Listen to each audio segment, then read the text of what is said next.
Es uno de los miembros de la asociación Salvemos al Fútbol, que vienen haciendo un relevamiento hace mucho tiempo, ¿no? Vienen trabajando con los hechos de violencia vinculados a este deporte. Nosotros en Tucumán, como lo venimos contando, hemos sido protagonistas, ¿no?, de muchos de estos hechos y queríamos, bueno, hablar, ¿no?, con ellos como referentes de esta asociación. Nicolás es antropólogo, doctor en antropología. Además, ¿cómo estás? Bienvenido, buen día. Hola, ¿qué tal? Buen día. Saludos a todos y a todas ahí. Bueno, muchísimas gracias por este contacto. Primero nos gustaría, bueno, conocer tu punto de vista. Seguramente estás al tanto de estos hechos violentos que se han registrado en nuestra provincia, más allá de este último que tiene como protagonistas a estos hinchas de San Martín, donde la justicia investiga lo que ha ocurrido, pero también otros hechos anteriores. ¿Cómo analizan, ¿no?, estas situaciones cada vez que se generan en el fútbol? Bueno, primero una aclaración también, no solamente estamos con gente de la Asociación Salvemos al Fútbol, sino que somos un grupo de investigadores y investigadoras, la mayoría pertenecientes a universidades públicas, en mi caso la Universidad de Córdoba y también al CONICET, que bueno, que hace ya mucho tiempo venimos investigando este tema, tratando de hablar lo más que se puede en la prensa, presentando informes y hasta propuestas de políticas públicas, ¿no? Y en ese marco lo que nosotros venimos señalando hace mucho tiempo es que paradójicamente Argentina es el país con más muertes vinculadas a eventos futbolísticos en toda América Latina, siendo que si uno toma otros indicadores sociales, por ahí está mejor que sus países vecinos, pero evidentemente nuestro fútbol tiene un grave problema que no es nuevo, que es histórico. La primera muerte en Argentina es de 1920, es decir, ya llevamos 100 años con este fenómeno, y es un problema estructural que obvio va cambiando, va presentando nuevos desafíos, nuevas dinámicas, pero se mantiene una constante, que es que no solo hablamos de una violencia común, cotidiana, sino letal, y eso es importante decirlo. ¿Cómo haces en qué consiste esa distinción? Que una particularidad del fútbol argentino es que los enfrentamientos violentos terminan en muertes. Digamos, tenemos una alta tasa de letalidad. Hay muchos otros países donde se generan peleas, enfrentamientos, emboscadas, pero no muchos de ellos terminan en muerte. En nuestro caso sí. Y eso es un agravante y una especificidad del caso argentino. Hay muchas explicaciones de por qué esa violencia suele tener un desenlace letal, pero para ponerlo en un ejemplo que seguro los televidentes lo entienden. Lo que pasó con San Martín, en el caso de San Martín Tucumán. Nuestra violencia tiene una alta participación de armas de fuego, por ejemplo. Y muchos de esos enfrentamientos ocurren fuera de los estadios. Entonces, si vos tenés que muchos de los enfrentamientos son fuera de los estadios, lejos de los operativos de seguridad y con mucho uso de arma de fuego, tenés una de las explicaciones de por qué esos enfrentamientos terminan con muerte, que es distinto a, por ejemplo, una pelea dentro del estadio, donde una policía lo puede controlar y donde el uso de arma de fuego es menos común. Te quería preguntar, este tema del uso del arma de fuego, ¿a qué lo vinculan también o si tiene una relación? Digo, porque en este caso en particular se está analizando, y esto es lo que investiga la justicia, la presencia también de las barras bravas. Bueno, eso es una gran pregunta. ¿O esto es para analizarlo aparte? Digo. No, va de la mano, porque digamos, por un lado uno tiene el fenómeno de la violencia y sus múltiples expresiones. Cánticos racistas, violencia entre jugadores, pelea entre hinchas, abuso policial, violencia hacia las mujeres, digamos, hay muchas violencias que conviven en nuestro fútbol y cada una tiene una dinámica particular. Una de ellas tiene que ver, que lo estamos viendo, que aumenta con el paso de los años, es enfrentamientos entre hinchas del mismo equipo. Muchas veces son pertenecientes a barras, otras veces no, y que esas peleas entre hinchas del mismo equipo cada vez tienen más uso de arma de fuego, por ende más letalidad.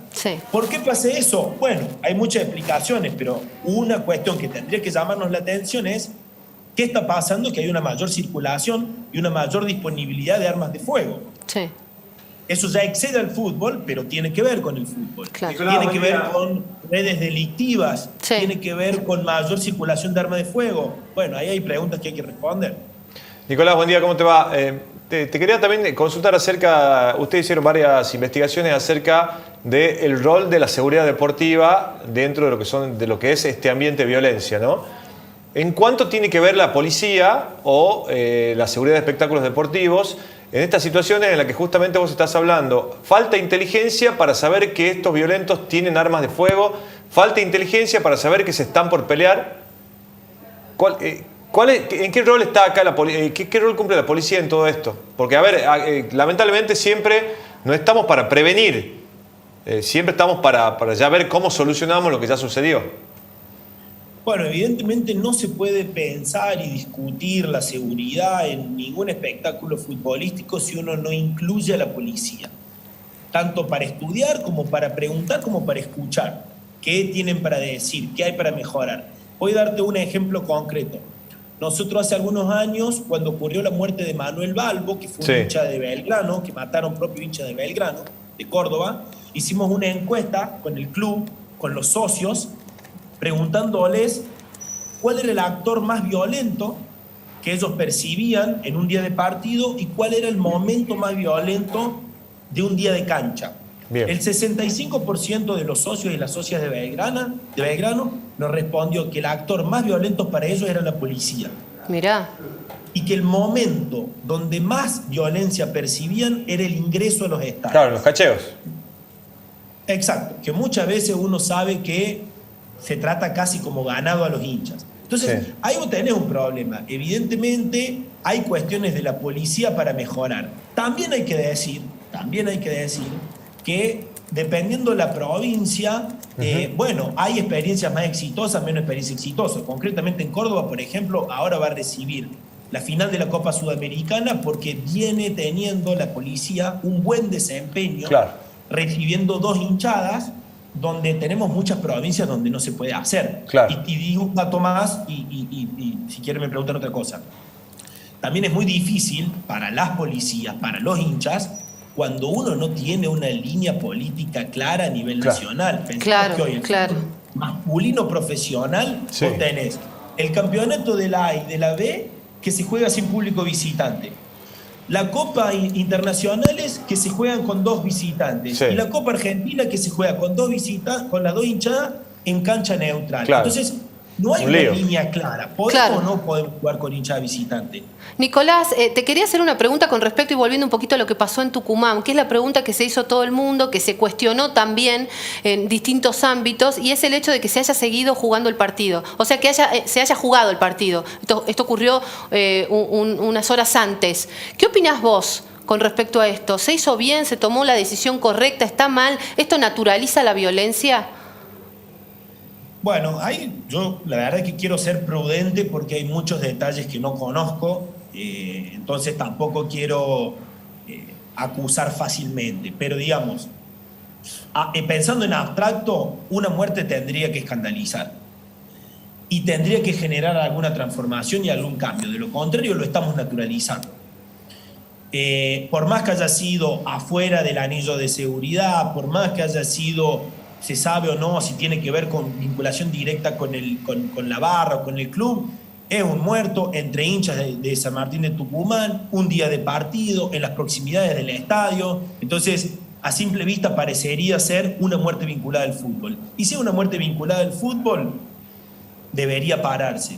También es cierto a ver, hoy nos rasgamos las vestiduras porque no se suspendió.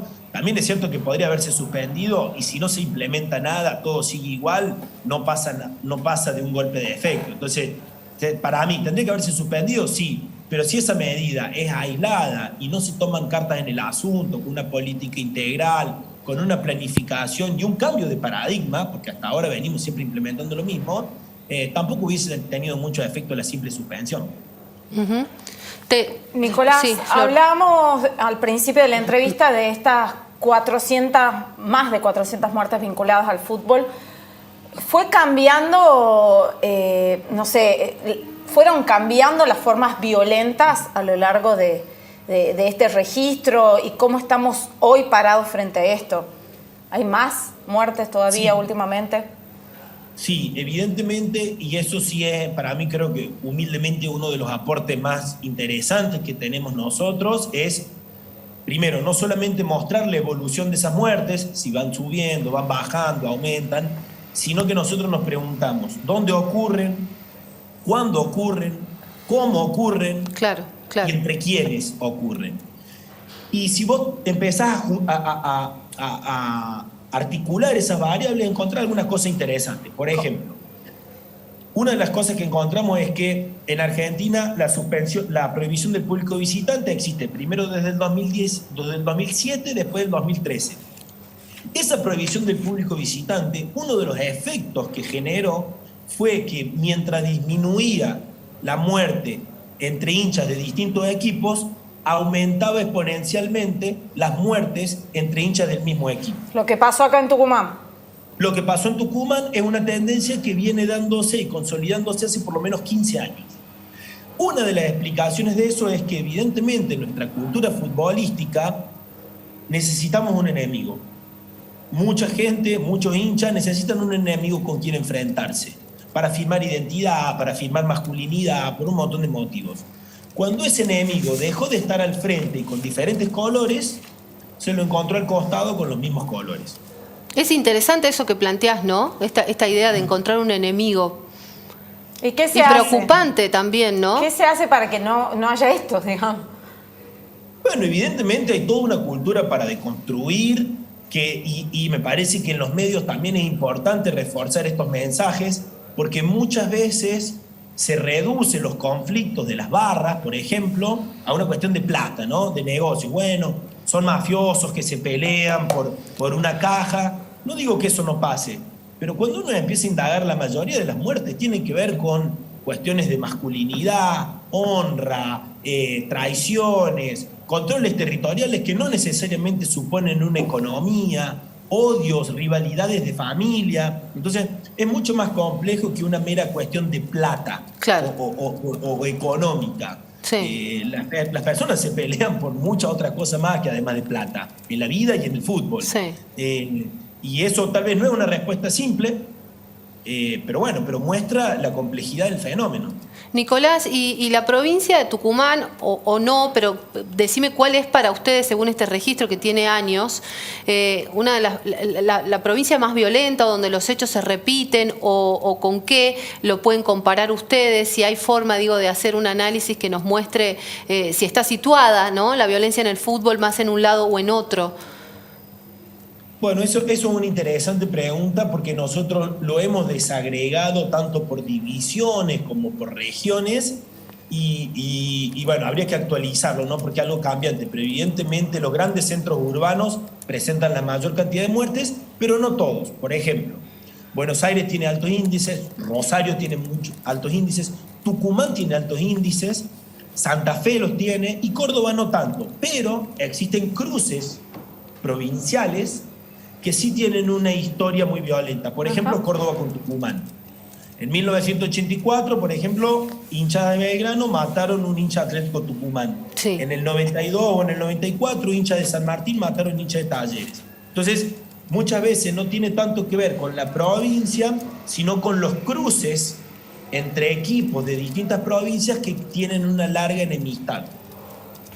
Te quería preguntar, porque bueno, me imagino que todo esto es material que ustedes vienen analizando, que vienen investigando en general. ¿Ustedes le encuentran algún tipo de salida, una solución? El otro día conversábamos nosotros acá y decíamos que en otros lugares del mundo el fútbol es un espectáculo para disfrutar en familia, ¿no? Y Argentina parece estar muy lejos de todo esto. Sí, a ver, obviamente que el fenómeno no es fácil, no es simple, no son los mismos los tiempos de la política que los tiempos de la academia, pero nosotros sí enfatizamos en algo. A ver. La primera ley sancionada para combatir la violencia en el fútbol en Argentina es de 1985, la famosa ley de la RUT. Hasta hoy, el paradigma de la seguridad no se ha modificado mucho. Inclusive es una de las pocas áreas donde tenemos más política de Estado que política de gobierno. Se sigue insistiendo que hay un único responsable, que son las barras, y que la solución sería eliminarlas. Ni son el único problema. Si uno ve la lista de muertes, la policía genera muertos, los hinchas comunes generan muertos, los barras también generan muertos. Ni tampoco erradicarla de la solución, porque de hecho no se pudo, o no se quiso, o no se hizo, y siguen estando. Claro. Entonces, una primera cuestión básica y sencilla es reconocer que lo que se viene implementando no viene funcionando muy bien. Y después hay ejemplos interesantes que podríamos charlarlo largamente, pero digamos, tal vez no tenemos el tiempo. Pero en Colombia, en Brasil, se viene insistiendo con políticas mucho más preventivas que represivas, con políticas más inclusivas que criminalizantes, que me parece ser interesante. Sí, en Argentina, yo creo que una de las virtudes que tendríamos que aprovechar es el avance que estamos teniendo en política de género. Uno dirá, ¿qué tiene que ver esto con el fútbol? Bueno, el fútbol nuestro es violento porque es machista. Y eso tiene que ver porque los hombres encontramos en la violencia una forma de afirmar esa masculinidad.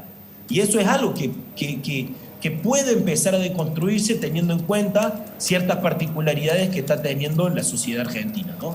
Es difícil de todas maneras, me imagino, porque es una aseveración fuerte la que estás haciendo, sobre todo en un contexto, como vos decís, el fútbol es machista. Asumir esa condición es complicado, ¿no? Digo, para empezar a pensar en un cambio. Totalmente, pero bueno, creo que no hay que ser sociólogo para reconocerlo, ¿no? No, claro. Ir a escucharlo, o cualquier mujer que haya ido a la cancha lo puede decir, o cualquier varón que ha cantado alguna canción de cancha lo entiende. Sí. Digo, no, y además se notan las inferiores, Nicolás. Vimos en diferentes publicaciones de todo el país cómo no dejaban jugar, y acá en Tucumán pasa también, que no dejan jugar en equipos mixtos. Claro. Hay una o dos nenas que se meten en un equipo ya formado de varones y hasta prohíben el enfrentamiento entre equipos, porque hay una nena. Sí. Lo he visto en redes, sé de casos así. Entonces, si desde la matriz del fútbol está mal. Totalmente. Y les agrego un dato. Por ejemplo, en esa encuesta que nosotros hicimos con los socios de Belgrano, los socios de Belgrano decían que en los últimos años percibían menos violencia que antes, ¿no? Y le preguntamos por qué o desde cuándo. Y nos aparecía mucho la categoría desde el regreso de la familia. Mirá qué importante. Y cuando uno preguntaba qué era la familia, familia era básicamente mujeres y niños y niñas. Entonces, evidentemente, la presencia de mujeres, la presencia de niños y de niñas es un disuasivo para la violencia, ¿no? Mucho, no sé, alguien que fue a la cancha cuando está haciendo, para conectar las respuestas, ¿no? Cuando uno está entrando a la cancha, que la policía por ahí empieza a actuar bruscamente, siempre hay alguien que grita, che, no peguen, hay mujeres y niños. Claro, bueno, claro, son como el freno.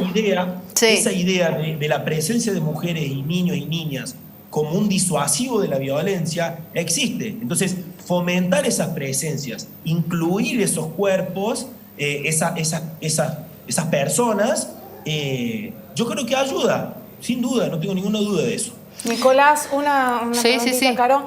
¿Qué reacciones tiene la sociedad ante estos hechos violentos, ante estas muertes del registro que ustedes llevan? O sea, posteriormente a esto. Nosotros hoy salimos a la calle a preguntar a la gente, o vamos a salir, y estamos en comunicación con referentes también, si tienen miedo cuando van a la cancha. ¿Se genera esto después de estas muertes violentas? Y a ver, siempre hay un efecto inmediato de horror, de escándalo, de tristeza, que, seamos realistas, se diluye con el pasar del tiempo. Esto es así. Y pasa tanto en los medios como pasa en la calle. Sí. Tampoco uno le puede pretender a la gente que piense diferente a la información que recibe. Digo, para mí está buenísimo que nosotros estemos hablando, pero esto de acá a un par de semanas deja de ser tema de agenda. Sí. Se naturaliza, y es vuelve real. la competición, y vuelve el deporte. Entonces, tenemos una dinámica de luto muy efímera como sociedad, muy inmediatista, y eso habla de una violencia naturalizada. Claro. No, porque pasa además en otros ámbitos, no solamente, ahora estamos hablando del fútbol y de la violencia en el fútbol, pero cuando hay un hecho de inseguridad y muere alguien en una entradera o en un robo a mano armada, es tema del momento y después la coyuntura es como que lo va dejando de lado y efectivamente sí, ¿no? Es como que uno empieza como a naturalizar, ¿no?, estos hechos, se convive con esa violencia, lamentablemente. Sí, sí, es así. Por eso yo creo que hay que pensar, digo, más allá, seguramente Tucumán ahora tomará alguna medida, pero en la medida que se siga pensando en medidas cortas, de corto plazo, inmediatas, y bueno, vamos a seguir con ese, ¿no?, ese salpicado de medidas esporádicas, inmediatas, y bueno, y no sentarse y decir, bueno, vamos a pensar en una política integral que trate de enfrentar esto, que insisto, no es fácil. No. No es fácil, estoy diciendo, acá nadie tiene la solución mágica, pero sí por lo menos tratar de entender que hay otros caminos a lo que se está implementando, que hay estudios que pueden aportar para eso y que hay otras experiencias internacionales que uno puede tener como referencia. Para cerrar, ¿desde cuándo es que ustedes tienen este relevamiento? ¿1920 y pico? Sí, la lista de muertos empieza de 1920, 1922. La muerte de esta de López creo que es casi la 350, más de 350. 344. De todas formas, también es importante decir, confesión de estadística, que nuestros registros son a raíz de la cobertura mediática. Claro, lo que se publica. Tal vez, vamos a suponer, una muerte en la tercera división de Puerto Madryn, y bueno, capaz que no la si conocemos. No lo publica en ningún diario, se pierde en la nube de la cifra negra. Entonces, ya ahí tenés otra medida concreta. ¿Por qué el Estado, que tiene mucho más alcance y muchos más recursos que una ONG o un grupo de investigadores, no genera estadísticas propias de un problema grave?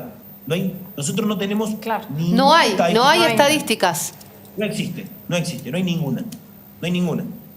Y el Estado, perdón, no podemos terminar la entrevista, pero ¿el Estado alguna vez recurre a ustedes para tener esta información? ¿Los han consultado? Digo, ¿han pedido a ustedes como especialistas, antropólogos, investigadores en general que vienen, ¿no?, muy enfocados en este tema, consulta alguna vez? Hemos tenido reuniones, pero siempre quedan en la nada. Te llamo después, perfecto. Claro, te estamos avisando. Claro. Sí, entonces, nosotros siempre estamos disponibles porque lo consideramos parte de nuestra responsabilidad. Somos investigadores y trabajadores de la educación pública, por ende a mí donde me llaman voy, porque siento que es mi obligación. Pero bueno, la política tiene sus tiempos y sus dinámicas también. Así es, difícil.